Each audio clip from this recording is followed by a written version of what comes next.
¿Qué tal? Continuamos aquí con las visitas interesantes para el plató de FICO-TV y tenemos en esta ocasión a José de la Peña, que es director de comunicación y conocimiento en red de Fundación Telefónica. Me imagino que muchos de vosotros ya lo conocen porque es una cara bastante conocida también.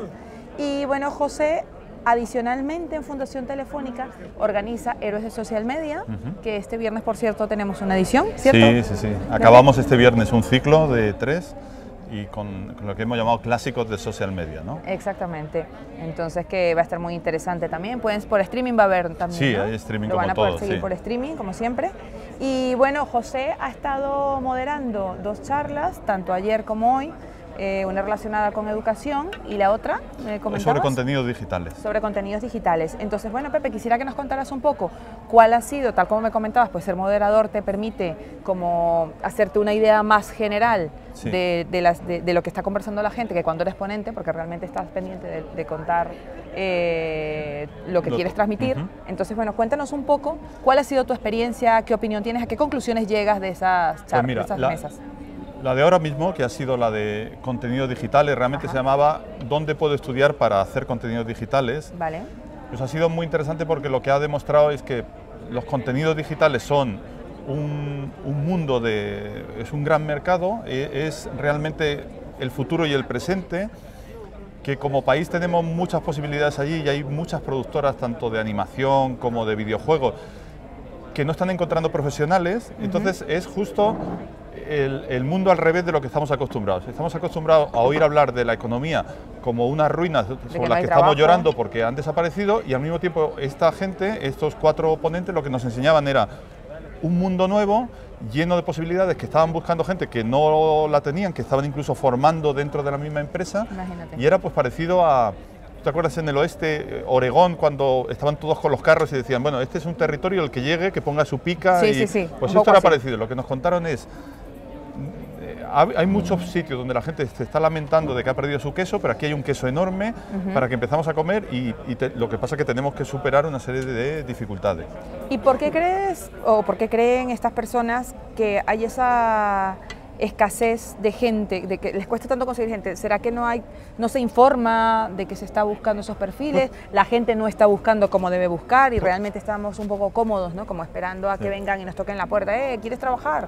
¿Sabes? No lo sé. ¿Por qué creen ellos? Pues es un poco, encaja con la otra mesa de la que fui moderador ayer, que hablaba de educación. Y efectivamente, ahora mismo tenemos un sistema educativo formal que está diseñado hace mucho tiempo y que produce profesionales, incluso la universidad, en algunos casos para los que ya no existe trabajo, o no existe tanto trabajo como hace unos años. Que son las empresas, las carreras clásicas. Claro, y sin embargo empieza a aparecer un mundo nuevo que no está todavía metido dentro de educación reglada, porque tienes que pasar por una serie de aprobaciones, de grados, etcétera. Entonces no existe un entorno formativo, es un entorno formativo privado o dentro de las mismas empresas. Y entonces no hay bastante... Ellos lo que nos decían era una cosa que es muy importante para este momento. Decían, nadie de lo que ha trabajado con nosotros en ninguna de esta producción está en paro. Y dice, yo he trabajado con miles. O sea, estaba hablándonos de un entorno en el que había mucho trabajo. Trabajo que ellos esperaban que se pudiera hacer aquí, pero que si sabías inglés tenías el mundo entero para hacerlo, porque el mundo de los contenidos digitales es el que más está creciendo, ¿no? Desde luego. ¿Y dónde recomendaban estas personas que podían formarse? Pues básicamente formarse como en los viejos tiempos, ¿no? Un poco a la vieja usanza, que te formabas es de trabajar en la empresa y realmente no tenías una educación formal, de repente en la época de nuestros abuelos, o sea, un poco así, o más atrás. Pues mira, entonces, hoy en día, ¿cómo se pueden formar esos profesionales? Pues fíjate, había 2 modelos allí mismo en la mesa, ¿no? Había una productora de animación que se había ido a Segovia a hacer la producción, no encontraba allí nadie, por supuesto, y entonces lo que habían decidido es conectar la formación al empleo. Y entonces formaban a gente asegurándole el empleo a continuación, ¿no? Pero no eran niveles universitarios, eran gente o que no había hecho bachiller de formación profesional, empezaba a trabajar en eso. Simplemente filtraban los que tenían una cualificación. Sí. Claro. Y el otro extremo era Ignacio Pérez Dolcet, que había creado una universidad que se llama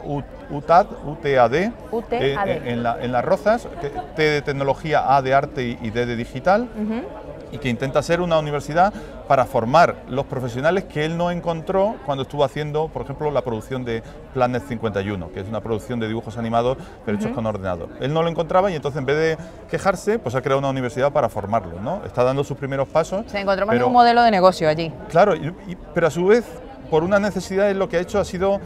Él tiene un espíritu muy, yo creo que muy americano, es decir, no se queja de las cosas, sino que hace cosas para que se resuelvan o lo ve como oportunidades, ¿no? Y entonces, bueno, pues ha puesto en marcha una universidad que tuvimos la suerte de visitarla y vamos, te gustaría estudiar allí, porque tiene todos los medios, sí, sí. Entonces, un poco, después había también unas escuelas de cine que se van dirigiendo hacia contenidos digitales en la propia Comunidad de Madrid. Nos dieron muchas alternativas, incluso también se habló de cómo Galicia en algún momento se puso las pilas y hizo un plan audiovisual muy intenso y hay muchos profesionales creados en Galicia en otra época en el que esa política se mantuvo durante un tiempo.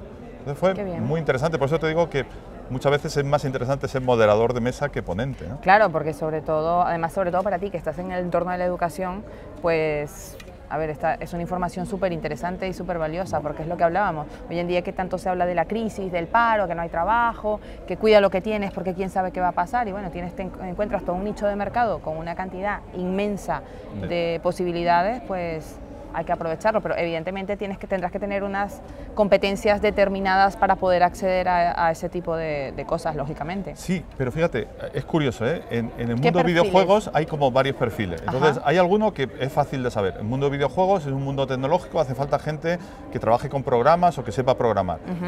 También hay gente que sea artistas digitales, gente que pues eso, tenga un espíritu artístico. Pero después hay un tercero que es, un videojuego no deja de ser una historia, alguien se la tiene que inventar. Y de pronto había trabajo para gente que eran licenciados en historia o en literatura o en filosofía, gente que venía del mundo de las humanidades que nunca hubiera imaginado que podía trabajar en un entorno tecnológico y que en cambio aquí había un espacio para ello. Es que no me imaginaba realmente esas carreras, ¿no? Para nada, para nada. Pues qué bueno. Y otra parte muy importante de lo de educación, que ya si quieres, por unir las dos cosas, era, ayer hubo algunos ponentes que hablaban de neurodidáctica, un poco de cómo enseñar a partir de cómo se conoce cómo funciona el cerebro. Y una cosa que decían es que lo que se aprende de verdad es porque tiene algunas características de la siguiente, es o porque tu aprendizaje es activo, o porque es interactivo, o porque es emocional, o las tres a la vez. Entonces decía, cosas como los videojuegos, y si hubiera más videojuegos educativos mejor, tienen las tres, jugar tiene las tres. Cuando tú juegas, eres activo, eres interactivo con algo y a su vez es emocional, te sientes bien o te sientes mal porque pierdes. Y le pasa con los videojuegos. Entonces, los videojuegos son una magnífica herramienta para la educación por eso, ¿no? Porque tiene tres características que son buenas para el cerebro para aprender, ¿no? Qué interesante. Pues me parece muy bien. Y dime una cosa, Sandopen. Bueno, Sandopen. Sí. Lo que hablábamos antes, que tu alter ego a veces... Me devora. Exacto, te devora. Es más conocido que yo. Te voy a hacer una pregunta indiscreta. ¿Por qué Sandopen? Que mucha gente se pregunta eso. Pues yo lo sé, porque ya me lo contaste. Sí, pero a veces suena como si fuera Sandokan o algo así, no tiene nada que ver. Es que cuando hice mi primer blog, tampoco tenía muy claro si era bueno poner el nombre o no poner, y dije, mira, es un blog para pensar. Entonces cogí la palabra pensando, le cambié las sílabas de sitio hasta que me quedó una que me parecía muy sonora y Sandopen quedó, y la verdad es que ahora estoy encantado, casi me reconozco más por el seudónimo que por mi propio nombre. Muy bien. Bueno, José, todo un placer. Muchas gracias. Entrevistarte nuevamente. Sí, muchas gracias. Así que, bueno, muchas gracias por tu tiempo. Vale, gracias. Hasta luego.